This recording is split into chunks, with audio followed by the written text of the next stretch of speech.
एक ऐसी चीज जिसे हम सब अब तक सिर्फ बाहर का मतलब दुनिया का कचरा समझते थे, वो अब हमारे शरीर के सबसे महफूज हिस्से हमारे दिमाग के अंदर मिली है। ये एक ऐसी खोज है जिसकी किसी ने उम्मीद भी नहीं की थी। और इस खोज ने दुनिया भर के वैज्ञानिकों को हैरान कर दिया है और फ्रैंकली काफी चिंतित भी कर दिया है। एक हानिकारक चीज हमारे दिमाग तक पहुंच गई है और ये पहली बार पक्के तौर पर पता चला है। जी हां, हम बात कर रहे हैं माइक्रोप्लास्टिक्स की।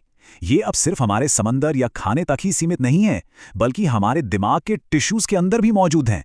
ये एक अभूतपूर्व मतलब अनप्रेसिडेंटेड और बहुत ही गंभीर खोज है।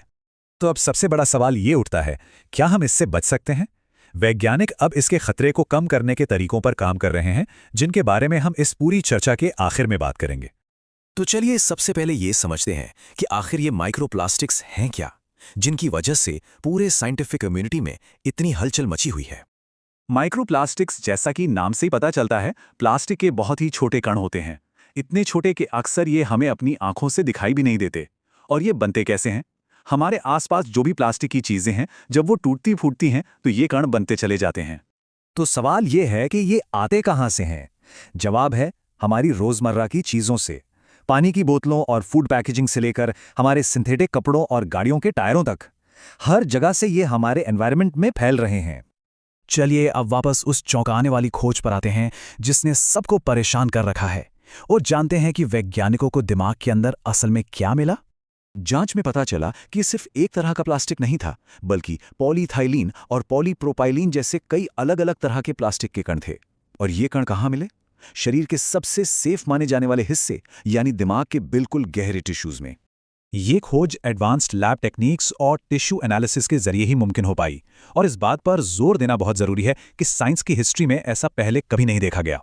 ये खोज हमारी अब तक की समझ को एक तरह से चैलेंज करती है।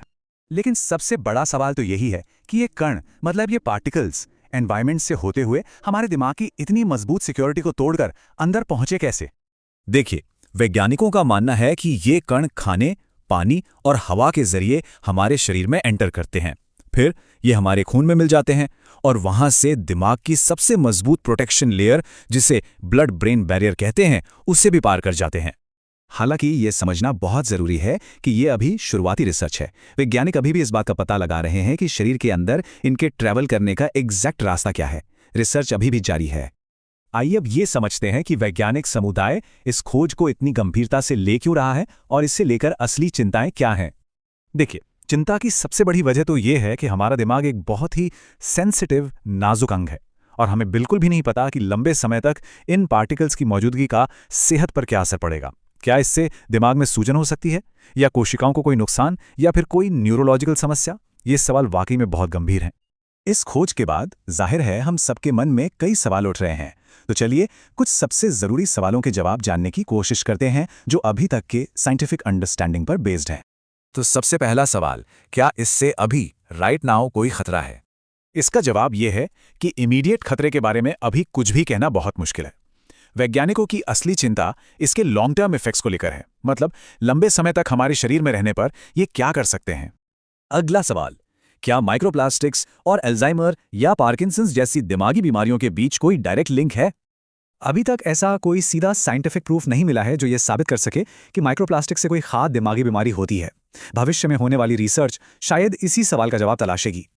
जैसा कि हमने शुरू में वादा किया था, अब हम जानेंगे कि अपने शरीर में माइक्रोप्लास्टिक्स के एक्सपोजर को कम करने के लिए एक्सपर्ट्स क्या सुझाव दे रहे हैं।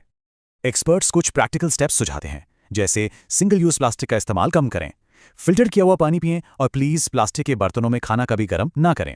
इसके अलावा सिंथेटिक की जगह नेचुरल फाइबर वाले कपड़े पहनना एक बेहतर ऑप्शन हो सकता है। पर हाँ, एक बात ध्यान में रखना बहुत जरूरी है कि ये तरीके किसी भी चीज की गारंटी नहीं देते, बल्कि ये हमारी लाइफस्टाइल में जागरूकता बढ़ाने और खतरे को थोड़ा कम करने की दिशा में उठाए गए कदम हैं। आखिर में ये खोज सिर्फ एक मेडिकल फैक्ट नहीं है, ये एनवायरमेंटल पोल्यूशन को लेकर हमारे नजरिए को फंडामेंटली बदल देती है। ये इस बात का सबूत है कि जो प्रदूषण हम बाहर फैला रहे हैं वो हमारे शरीर के सबसे अंदरूनी और सबसे सेफ हिस्सों तक पहुंच चुका है। और ये हमें एक बहुत ही गंभीर सवाल के साथ छोड़ जाती है। अगर प्लास्टिक हमारे दिमाग तक पहुंच चुका है तो ये शरीर में और कहां-कहां मिलेगा?